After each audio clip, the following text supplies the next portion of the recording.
अ, काय सांगणार वंचित बहुजन आघाडीची काँग्रेससोबत युती होणार आहे, चर्चा चालू आहे. फक्त 2 दिवस झाले चर्चाच चालू आहे. काँग्रेससोबत आमची बऱ्याच दिवसापासून चर्चा चालू आहे. त्यांचा प्रस्ताव काँग्रेसचा प्रस्ताव आमच्याकडे आला होता. त्यानंतर आम्ही त्यांच्या शहराध्यक्षसोबत मी आणि आमचे निरीक्षक आहे जिल्ह्याचे, आम्ही दोघांनी त्या ठिकाणी बऱ्याच वेळेस चर्चा केली. सीट कशा फायनल करायच्या ते सुद्धा आमचं ठरलं होतं. परंतु जालन्याचे जे काँग्रेसचे खासदार आहे कल्याण काळेसाहेब, त्यांच्यामुळं युती पुढं जाताना मला दिसत नाही आहे. काँग्रेस त्या ठिकाणी फक्त चर्चा करते आहे, युतीच्या संदर्भामध्ये काही निर्णय त्या ठिकाणी घेताना दिसत नाही. त्यांच्या मतदारसंघातले काही 2 वार्ड आहे, त्या वार्डामध्ये बिलकुलही युतीच्या इंटरेस्टेड मला त्या ठिकाणी दिसत नाही आहे. म्हणून एखाद्या वेळेस युती तुटली तर ती कल्याण काळे साहेबामुळे बी तुटू शकते. म्हणजे कल्याणकडे साहेब जाणून इंटरेस्ट घेत नाही आपलं असं म्हणणं आहे.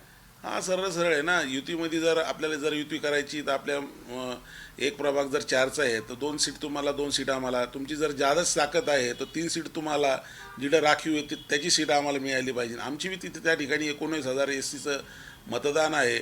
दुसऱ्या ठिकाणी आमचं 18,000 त्या ठिकाणी मतदान आहे. युती करायची तर आपल्याला थोडं ॲडजस्टमेंट त्या ठिकाणी करावं लागतं, आणि ते ॲडजस्टमेंट करताना मला काँग्रेसचे काही नेते मंडळी त्या ठिकाणी दिसत नाही. त्यांच्या पार्लमेंट बोर्डच्या नेत्यांसोबतही आमची त्या दिवशी रात्री मिटिंग झाली होती उशिरा, परंतु तेही सुद्धा मला त्या ठिकाणी युती करण्याच्या मानसिकतेत नाही आहे. म्हणताना ते एका माणसाचं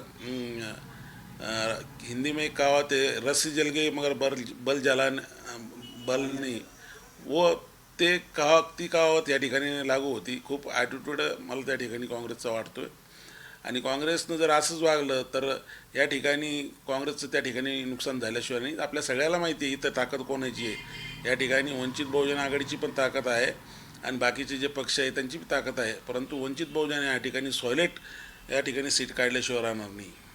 मग झालेला इंटरेस्ट दाखवता येतं युतीसाठी, आणि औरंगाबाद दाखवत नाही ते. नाही, असंच आहे की त्यांचं काही नेत्या मंडळीला त्यांनी फक्त बोलण्यासाठी सोडलेलं आहे. जालन्यात आमची युती झाली, मुंबईला आमची युती झाली, हे फक्त त्यांचं बोलणं चालू आहे. कृतीमध्ये कुठंच या ठिकाणी युती होताना मला दिसत नाही आहे. आमची अपेक्षा आहे की सेक्युलर पार्टी आहेच तर मग BJPला थांबवायचं आहे, तर त्या ठिकाणी काहीतरी ॲडजस्टमेंट तडजोड त्या ठिकाणी करायला पाहिजे. 4 पावलं आम्ही पाठीमागे येतो तर 4 पावलं त्यांनी आलं पाहिजे. आमची जी युतीची जी मागणी समसमानची जी आहे, ती समसमानच्या मागणीमध्ये त्यांनी ॲक्सेप्ट करून पुढं चाललं पाहिजे. हीच आमची भूमिका आहे. समजा नाही झाली तर मग वंचित काय पूर्ण सीट लढवणार? नाही झाली तर आमच्याजवळ पूर्ण कॅन्डिडेट आलेले आहे. तुम्ही ज्यावेळेस आम्ही इंटरव्ह्यू घेतले त्यावेळेस तुम्ही बघितलं गर्दी त्या ठिकाणी किती होती. 29 प्रभागामध्ये जवळजवळ आमच्याजवळ कॅन्डिडेट सगळे आलेले आहे. OBCचे, मुस्लिम आमचे बंधू आलेले आहे, आणि इतर SCचे कॅन्डिडेट आमच्याकडे पूर्ण आहे. सगळेच कॅन्डिडेट जवळपास आमच्याकडे आहे. जर युती झालीच नाही तर आम्ही पूर्ण कॅन्डिडेट या महानगरपालिकेमध्ये लढू. म्हणजे MIM सोबत जाणार आहे, पण काही विचार नाही, आपल्याला भाजपला थांबवायचं असेल? नाही, भाजपाला थांबवायसाठी वंचित बहुजन आघाडी एकदम सक्षम आहे. MIM सोबत जाणार नाही, आम्ही आधीच क्लिअर केलेलं आहे. भाजपासोबत जाणार नाही, हेही आम्ही आधी क्लिअर केलेलं आहे. बाकीचे भाजप आणि MIM सोडून जे कोणी लोक असतील त्यांच्यासोबत आम्ही जाऊ शकतो.